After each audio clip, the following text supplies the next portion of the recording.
पाकिस्तान आधे से पौने घंटे में भारत के तमाम शहरों को सफाई हस्ती से मिटा सकता है। एटम बम बहुत पहले बन गया था, लेकिन हुक्मरानों की वजह से धमाके करने में ताखीर हुई। एटमी ताकत बनने के बाद कोई भी अब पाकिस्तान के साथ शरारत करके आराम से नहीं निकल सकता। नाज़रीन ग्रामी, यौम तकबीर के मौके पर यह कहना था मोहसिन पाकिस्तान डॉक्टर अब्दुल कदीर खान का। ये अल्फाज हैं उस उस्ताद और रहनुमा के कि जिसके एहसानात का बदला पाकिस्तान का बच्चा, बड़ा, बूढ़ा और जवान चाह कर भी नहीं उतार सकते। नाज़रीन ग्रामी, प्यारे मुल्क पाकिस्तान के पास किस किस्म की एटमी टेक्नोलॉजी है और किन हालात में पाकिस्तान एटमी ताकत बना, और क्यों नवाज शरीफ साहब ने सन 1998 में एटमी धमाके करने से इनकार किया। नाज़रीन ग्रामी, किसी भी मुल्क का दिफाई सिस्टम उसकी बका की जमानत होता है। दुनियाए आलम के नक्शे पर उभरने वाले ममालिक अंदरूनी तौर पर जिन चैलेंजेस का सामना करते हैं, उनमें सबसे अहम मसला वतन की हिफाजत का होता है। और जब आजाद होने वाले ममालिक एक दूसरे के खून के प्यासे हों, इस कैफियत में ये खदशात मजीद तकवीयत पाते हुए मैदान अमल में उतरने की दावत देते हैं। चंद ऐसे ही मसाइल ने मुल्क पाकिस्तान की आजादी के बाद जन्म लिया, जिन पर काबू पाने के लिए वतन अजीज के सपूतों ने अहम किरदार अदा करने की कोशिश की। इन काविशों में सबसे मुनफरिद रोल डॉक्टर अब्दुल कदीर खान का है, जिन्होंने जान की परवाह किए बगैर इस कठिन मरहले को अबूर करने का अज़्म किया। इस मर्दे मैदान ने हर तूफान बिलाखेज से टकराने और उसे शिकस्त फाश से हमकिनार करके प्यारे वतन पाकिस्तान को एटमी ताकत बनाने का इरादा किया।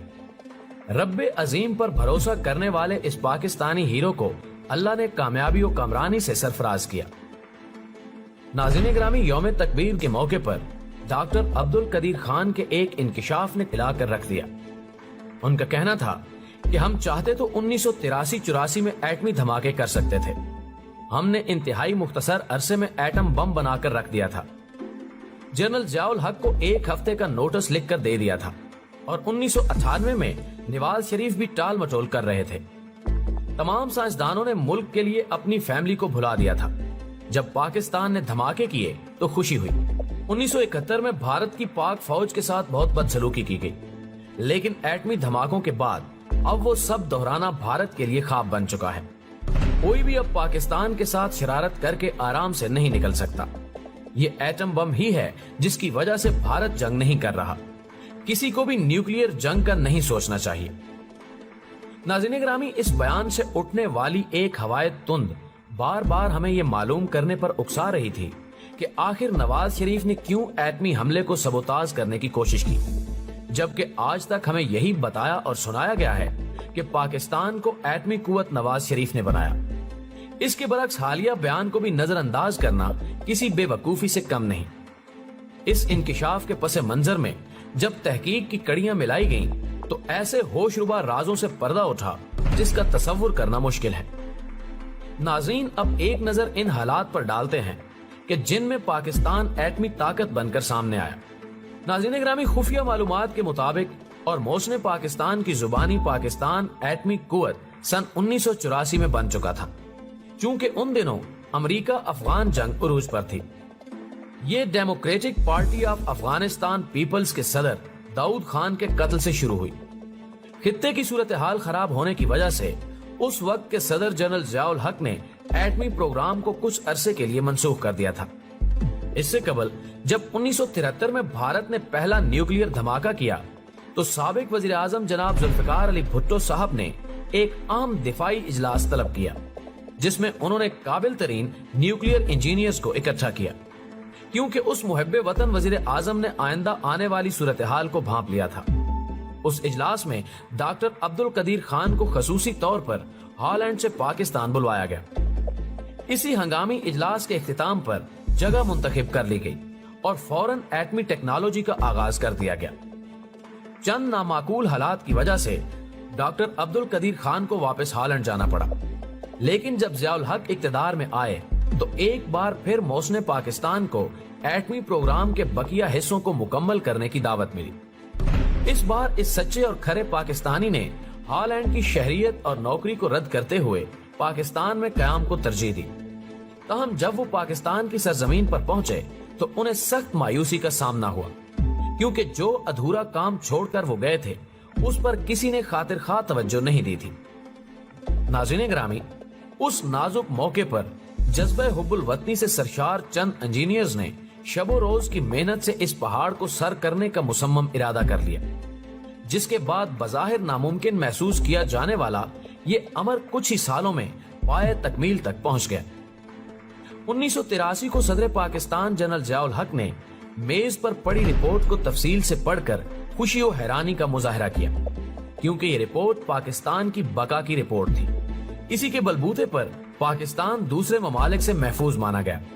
یہ وہ کارنامہ تھا جو دشمنوں کے لیے پیام اجل اور بزدلوں کے لیے للکار تھا، لیکن افغان وار کی وجہ سے یہ منصوبہ پائے تکمیل تک نہ پہنچ سکا۔